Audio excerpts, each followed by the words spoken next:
Good morning everyone. Let us understand our next topic, that is uniform circular motion. Before moving to a circular motion, first of all we will discuss some things. Suppose our body is moving in a straight line path starting from A. तो ये जब move कर रही है it will move in this direction. Then it reaches to point B. So it has to turn its path. Then it will move in this direction. It reaches to point C, then again it has to turn its direction. It reaches to point D, then it got a path DA, then it changes its direction and moves to the point A. इस figure में हमने क्या देखा कि जब भी हमारी कोई बॉडी मूव कर रही है, it starts from a point, और जैसे ही वो किसी दूसरे पॉइंट पे पहुंचती है तो उसको अपने डायरेक्शन को चेंज करना होता है. यहाँ पर अगर हम मानते हैं कि स्पीड क्या है ऑब्जेक्ट की, वो कांस्टेंट है, मीन्स सेम स्पीड है, ठीक है. लेकिन क्या है, हर एक पॉइंट पे उसको क्या करनी पड़ रही है, एक पर्टिकुलर पाथ ट्रैवल करने के बाद उसको अपनी डायरेक्शन चेंज करनी पड़ रही है. तो ये क्या था, हमारा रेक्टेंगल था, इसमें जो डायरेक्शन है वो 4 टाइम्स चेंज हो गए, ठीक है. अब सपोज इसी तरीके से हमने कोई 6 साइड्स का पाथ ट्रैवल किया. ये हमारे पास हेक्सागोन है, ठीक है. इसके पॉइंट्स हैं ABCDEF. अगर हमारा ऑब्जेक्ट ए से चलना शुरू कर रहा है, बी पर पहुंच रहा है, तो उसने नेक्स्ट टाइम फिर डायरेक्शन चेंज की, यहाँ से फिर उसकी डायरेक्शन चेंज हुई. तो continuously from each and every point it is changing its direction. तो अगर उसको हेक्सागन पाथ में मूव करना है तो उसको 6 टाइम्स अपनी डायरेक्शन चेंज करनी पड़ेगी. 4 साइड्स थी तो 4 टाइम्स डायरेक्शन चेंज हुई, 6 साइड्स थी तो 6 टाइम डायरेक्शन चेंज हुई. ऐसे ही ये हमारे पास ऑक्टागन है जिसकी 8 साइड्स हैं, ABCDEFGH.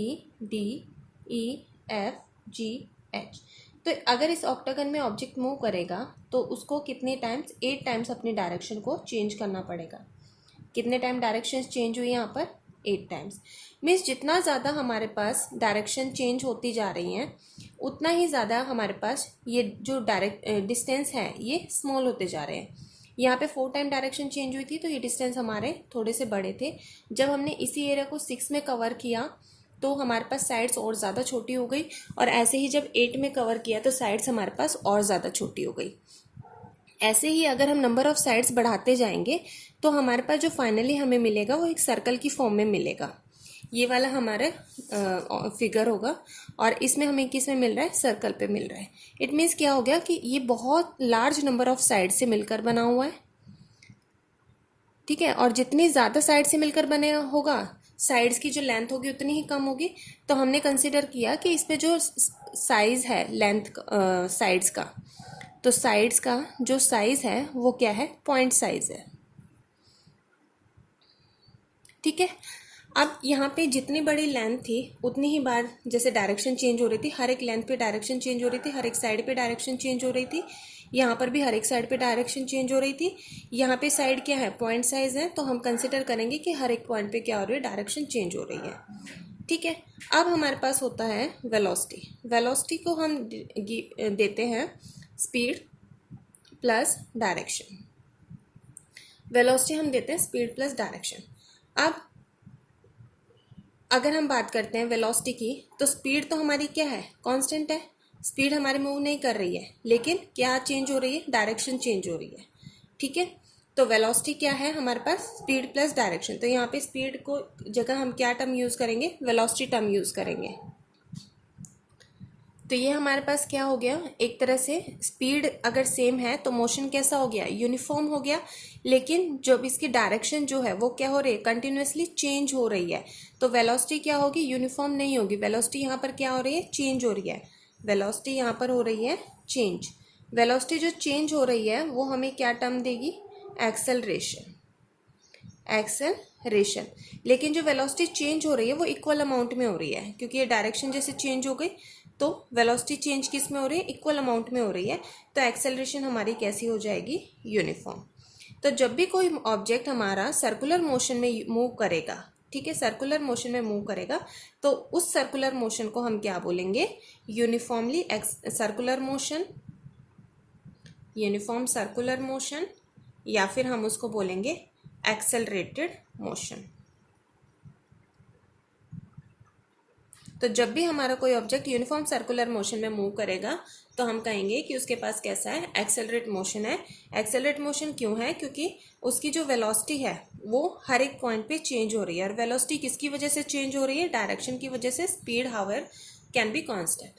ठीक है, तो अब ये जो हमारा मोशन हो गया, ये हमारा हो गया यूनिफॉर्म सर्कुलर मोशन। अब यहाँ पर देखो डायरेक्शन चेंज हो रही है, स्पीड हम कैसे देंगे?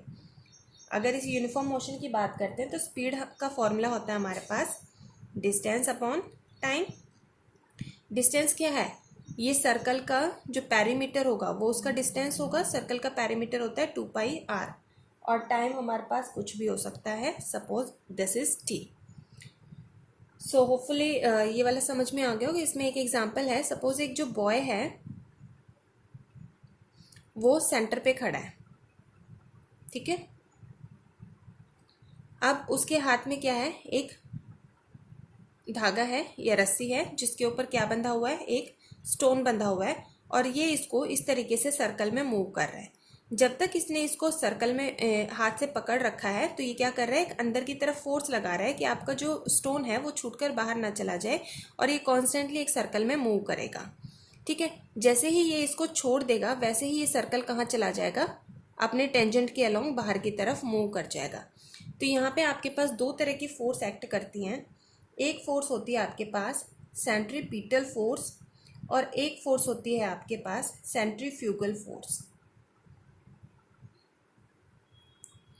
जो फोर्स इसको अंदर की तरफ बांधे हुए है, ठीक है, जिससे ये जो स्टोन है ये अपने आप बाहर की तरफ नहीं जाता, एक यूनिफॉर्म सर्कल में मूव करता रहता है।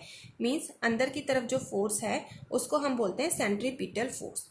और जो बाहर की तरफ फोर्स लगती है जिसकी वजह से जैसे ही हाथ से आपका ये रस्सी या धागा छूटा तो स्टोन बाहर की तरफ चला जाता है, this force is known as centrifugal force. तो ये जो यूनिफॉर्मली सर्कुलर मोशन है, अगर ये मोशन हो रहा है तो कौन सी फोर्स इसके लिए रिस्पॉन्सिबल है? सेंट्रीपिटल फोर्स इसके लिए रिस्पॉन्सिबल है। Now we will do 1 or 2 numericals related to this topic. So the numerical is a cyclist goes once around a circular track of diameter 105. एक सर्कुलर ट्रैक है और इसका ये जो डायमीटर है इसकी लेंथ कितनी है? 105. Diameter is 105 metre. In 5 minute कितना ट्रेवल कर रहे हैं?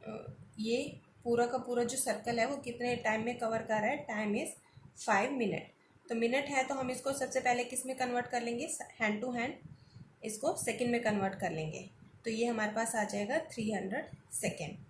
Calculate its speed. Speed means velocity हमने निकालनी है. तो वेलोसिटी या स्पीड का फॉर्मूला हमारे पास स्पीड है. Speed is equal to distance upon time. Distance हमारे पास क्या है? सर्कल में मूव कर रहा है तो सर्कल का पेरीमीटर हमारा डिस्टेंस होगा and time is given 300 second. तो 2πr, 2 इंटू पाई की वैल्यू हमारे पास क्या हो जाएगी? 22/7 into R. R means R क्या होता है? रेडियस. रेडियस कितना होगा? डायमीटर का हाफ. डायमीटर गिवन है, डायमीटर का हाफ हमारे पास क्या आ जाएगा? रेडियस. तो रेडियस कितना आ गया? 105/2. तो यहाँ पे हो गया 105/2 और अपॉन में ऑलरेडी हमारे पास क्या है? 300. So let's solve it. In mathematical terms को सॉल्व करने के बाद हमारे पास क्या मिल जाएगा?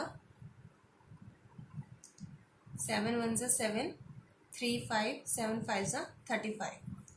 Okay,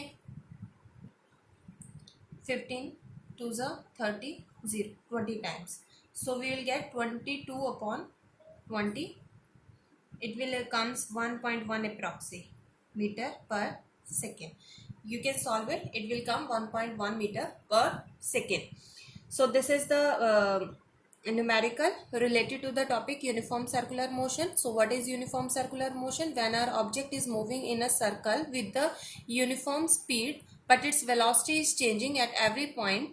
So we say that our object is moving in uniform our object is in uniform circular motion, and the uniform circular motion is also known as accelerated motion because at each and every point the velocity of the object is changing. Means the speed of the object is same but the direction of the object is changing. So uniform circular motion is also known as accelerated motion. Here the speed is given by distance or time. The distance covered by the object is 2 pi r, because when the object is in circular motion, it covers a path equal to the perimeter of the circle. So perimeter of the circle is given by 2 pi r and time is given by t. Two forces are responsible for this motion. First one is centripetal force, which is acting inwards towards the center of the circle, and other one is centrifugal force, which is acting on the point of the circle. Means it gives the direction of the tangent to the circle. It is responsible for the object to go out of the circle. So you have to revise this topic, and with this topic your chapter is over. From the next module we will start discussing blueprint question answer and exercise question answer. So do revision of the chapter first, then we will move on. Thank you.